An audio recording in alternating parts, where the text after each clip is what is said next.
Ainda há muitos mistérios do passado da Isso que eu humanidade, queria né? saber, o que que a gente tem de relacionado à Bíblia, de escavações, de coisas em cursos, de teoria? A Bíblia, a história bíblica, ela fez um recorte geográfico e étnico. Ela conta a história do Oriente Médio afunilando na dinastia de Abraão. Por isso que alguém pergunta, onde é que está a história dos chineses na Bíblia? A Bíblia não era enciclopédia Barça. Ela não tinha Essa pretensão. essa pretensão. É como se alguém fosse contar agora que a história do comunismo na União Soviética. Você pergunta, tá, mas por que não fala nada de Cuba? Ele só menciona Cuba no versículo lá, mas não fala nada da China. Não, porque a proposta do livro é a história do comunismo na União Soviética. Tá certo? Então a Bíblia também ela tem o seu mainstream ali. Por isso que ela não vai falar nem da Índia, nem da China. Mas ela começa a contar a história da humanidade. Como é que as primeiras civilizações surgem ali na Mesopotâmia, e a Bíblia traz o nome delas. E ela, quando fala as genealogias, ela fala o rei tal, o rei tal. Ela fala dos 3 descendentes de Noé, que os Ramitas, vão fazer justamente a parte do norte da África, vão ser os ancestrais dos egípcios, dos primeiros habitantes de Canaã, como que os Jafetitas, que são os descendentes de Chafé, eles vão ser os ancestrais dos indo-europeus, que vão pegar toda aquela parte ali do Irã, até a Índia, e depois a parte da Europa, e vai falar da parte dos Shem, dos Semitas, de onde vão vir os judeus, os elamitas, os babilônios também, que são semitas, todos esses povos. Então a Bíblia vai desenhando tudo isso e ela vai costurando isso, aí ela vai funilando. Primeiro ela pega a história da criação com Adão e Eva, o dilúvio universal, Babel, que os povos se separaram, aí ela começa a separar. Agora ela pega um homem chamado Abraão e ela vai contar a história de um povo. É isso que eu acho fantástico. A partir de Abraão muda tudo. Deus escolhe um povo? Como que é? Tava acontecendo muita coisa na Terra, e aí o Abraão é o escolhido para quê? O que era o plano de Deus? O que é o plano de Deus a partir de Abraão e até os dias de hoje? Olha, essa escolha de Deus não foi uma escolha no sentido de vocês são superiores aos demais. Merecimento? Merecimento, não é mérito. Não, tanto é que o grande diálogo no Novo Testamento sobre a salvação é justamente essa questão de a salvação não vem pelas obras. Paulo deixa bem claro, quando Deus chamou Abraão, Abraão nem circuncidado era. O que Abraão fez para ser? E quando você pega toda a trajetória do povo de Israel, Deus fala assim, vocês acham que eu escolhi vocês porque vocês eram os mais poderosos, os mais bonitos? Não. Davi. Eu escolhi por ação da minha graça. Eu escolhi porque eu quis. E essa escolha de Deus, repito, não é para colocar um acima do outro. É como se você tá assim com 2 filhos, você escolhe um e fala assim, olha, fulano, lava a louça hoje, tá bom? Amanhã é o seu irmão. Mas não tem uma explicação por que Abraão? Não, só a graça de Deus. A única explicação que tem é que a graça de Deus agiu em Abraão e Abraão aceitou. Abraão aceitou, tá certo? Agora, Deus teria que ter alguém para nascer o Messias. Então seria como se a gente tivesse agora, por exemplo, vamos pegar de novo a temática da guerra. Olha, eu vou escolher vocês 3 aqui para serem os enfermeiros e médicos. O fato de você ser médico, você não vai pro front lutar.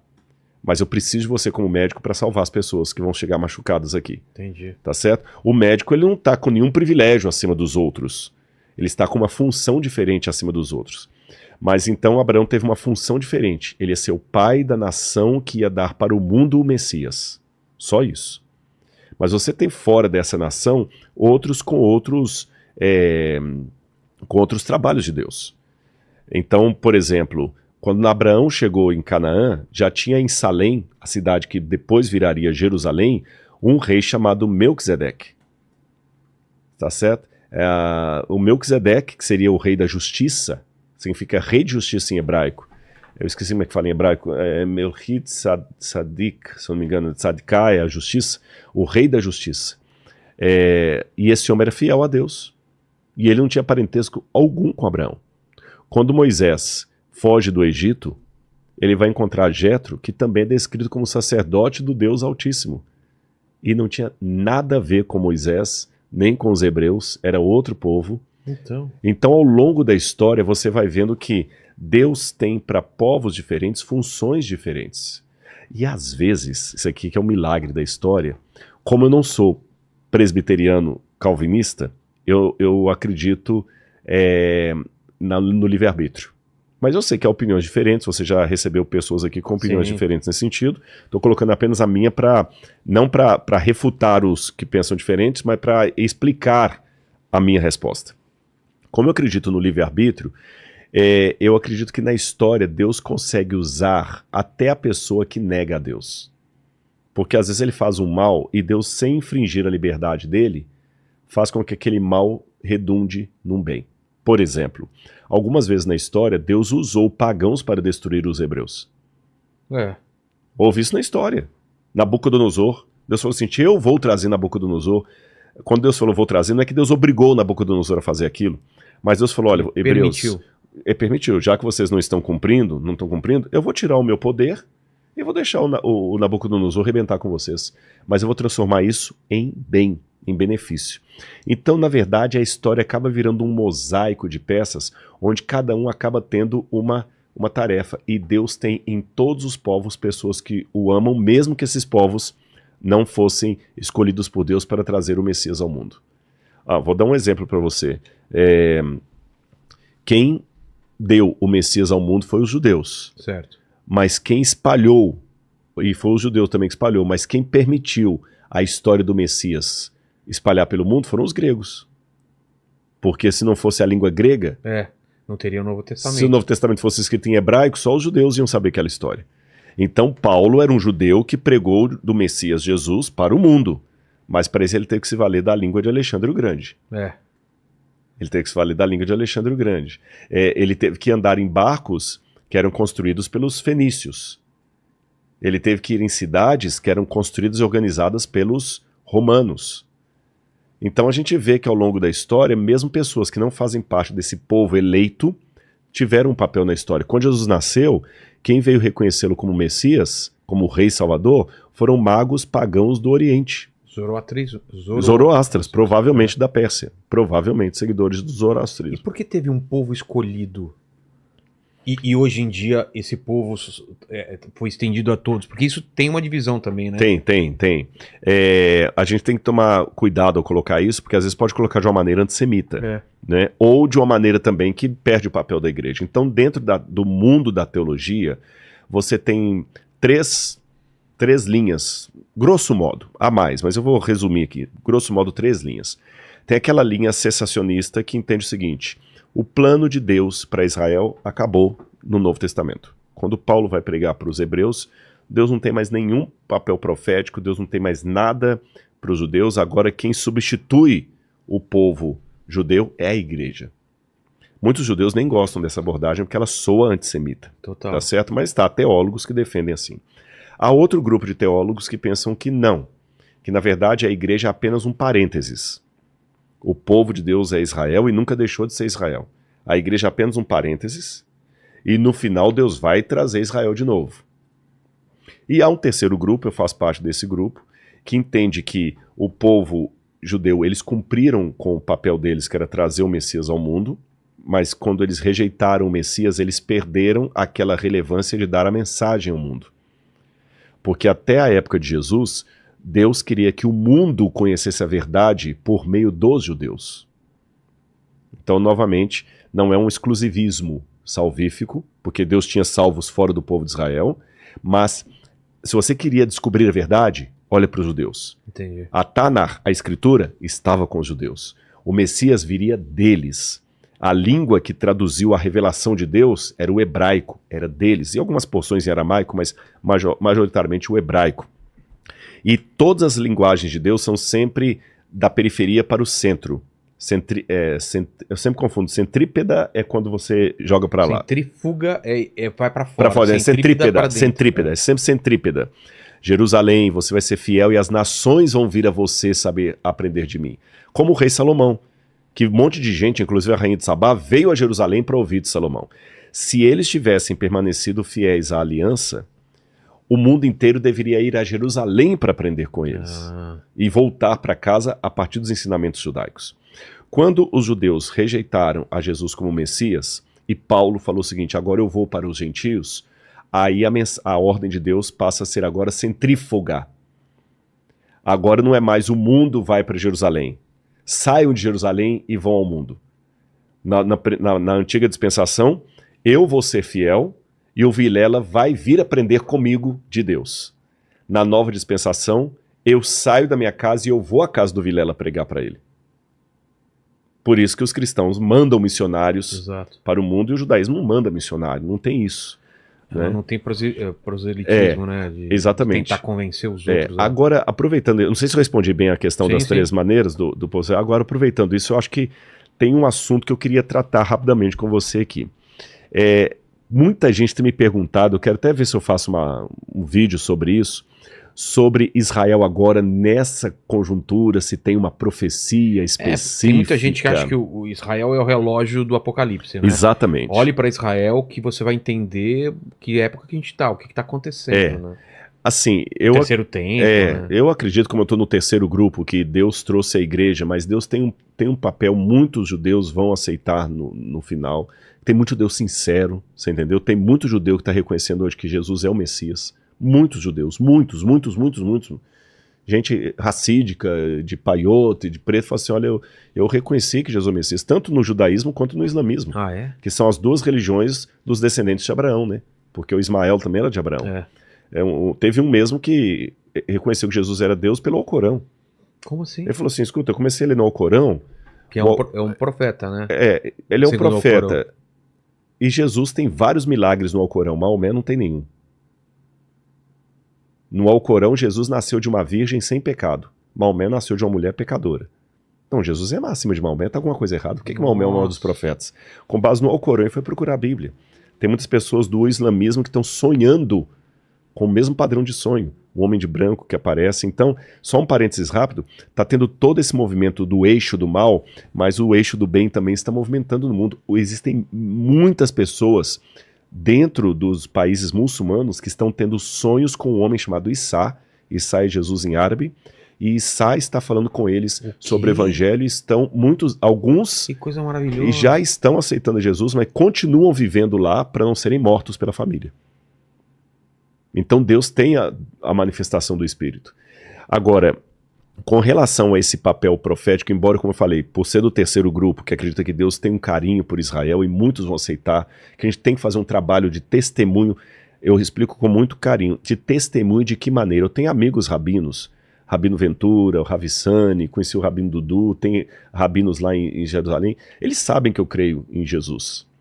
Então, como é que eu vou falar de Jesus para eles? Eu vou mostrar para eles que Jesus não é antissemita, Jesus era judeu, e de maneira que eles tenham um apreço por Jesus e queiram saber mais dele, através de mim, e não a barreira, porque o cristianismo fez a pior propaganda de Jesus para os judeus. Eles mataram os judeus em nome de um judeu. A Inquisição espanhola, você entendeu? Você matou o Jesus, perseguindo. Então, muitos judeus, o ranço que muitos judeus têm, por exemplo, da cruz, é criado pelo cristianismo, que, sabe, e que tirou Jesus do judaísmo e acabou com o povo judeu. Então, hoje, o meu papel de testemunhar sobre Jesus é mostrar para eles que eu aceito a fé de Abraão por causa de um judeu que eu creio ser o Messias. A única coisa que me separa do judaísmo é que para mim o Messias veio. Essa é a diferença. E aí, se eles não aceitarem Jesus, eu oro a Deus, porque, como eu falei, o Espírito Santo que vai convencer, não é o Rodrigo. Aí entra aquele negócio que eu falei. Agora, com relação ao papel profético... Que o pessoal falou que o pessoal está te perguntando. Muita gente está perguntando nas redes sociais agora, e tal. Veja bem, vamos pegar desde lá de trás. Quando o judaísmo falava das primeiras profecias apocalípticas, o livro de Daniel, por exemplo, que é o movimento apocalíptico, alguns livros de Qumran, eles sabiam que o Messias ia vir e que antes da vinda do Messias, isso está nos livros do Mar Morto, nos pergaminhos do Mar Morto, que haveria as dores de parto de uma mulher.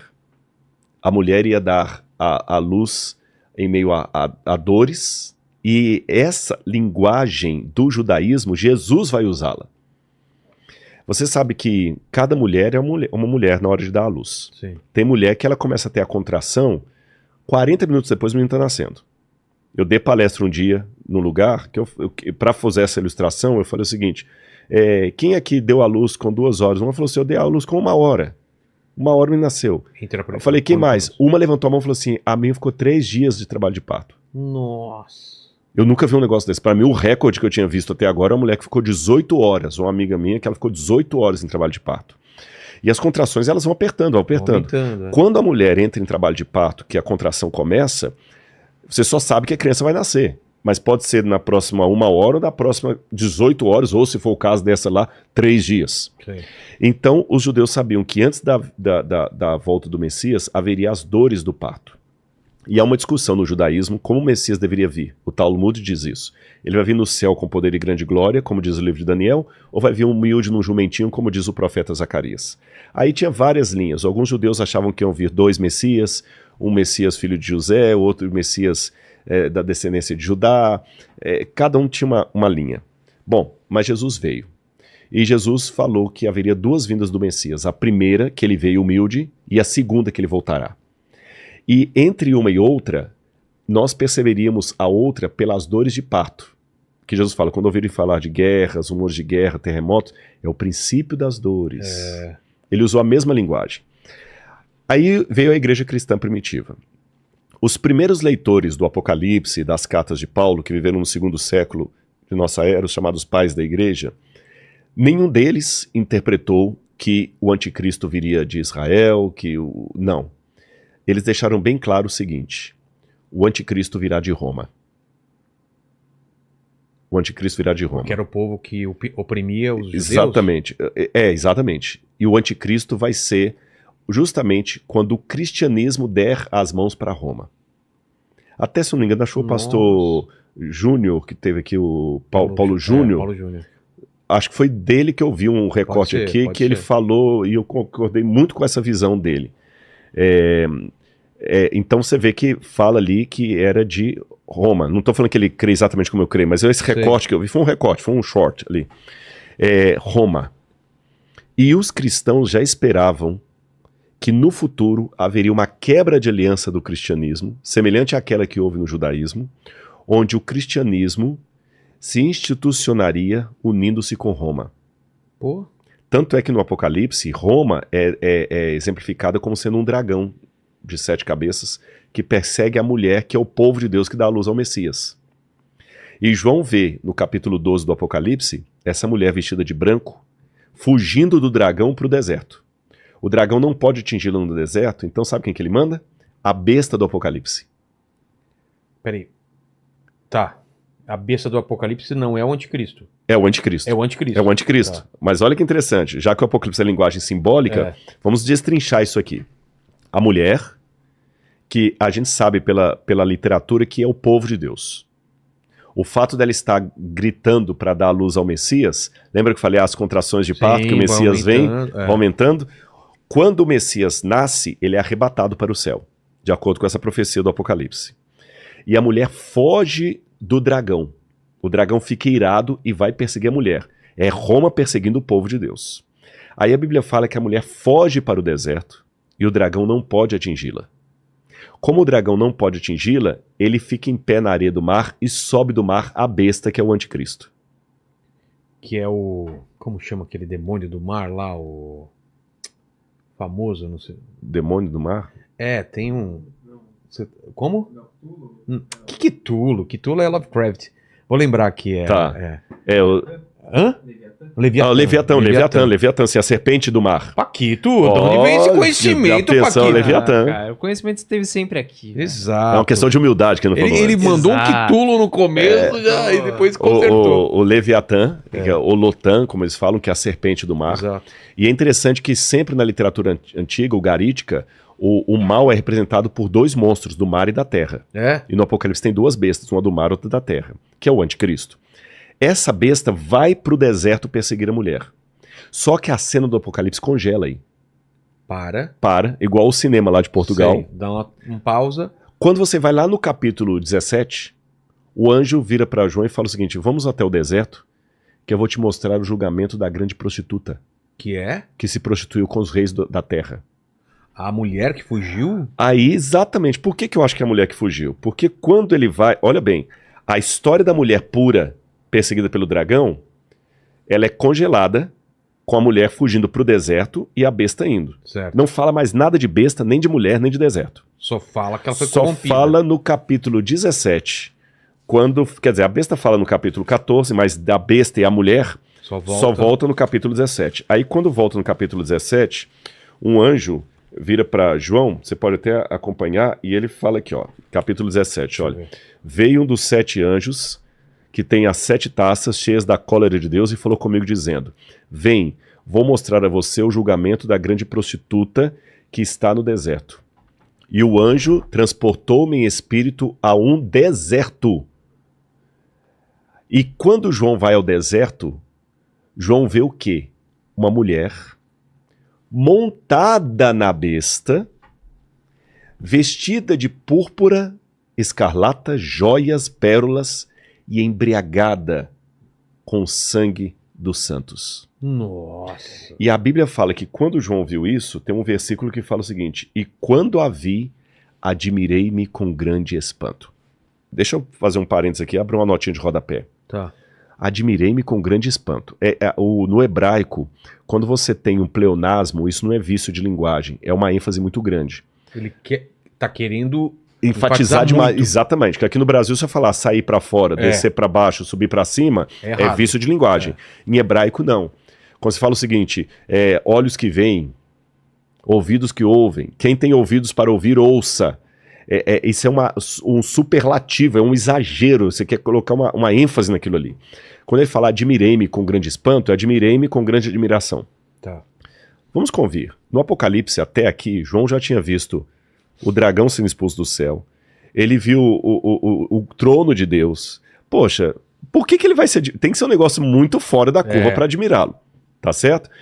Se você já andou de avião para cima e para baixo, para você se admirar com um voo, tem que ser a primeira classe da Emirates. Exato. Senão é mais um Senão dia. é mais um dia. Por que João se admirou tanto? É porque ele viu o que ele nunca imaginava.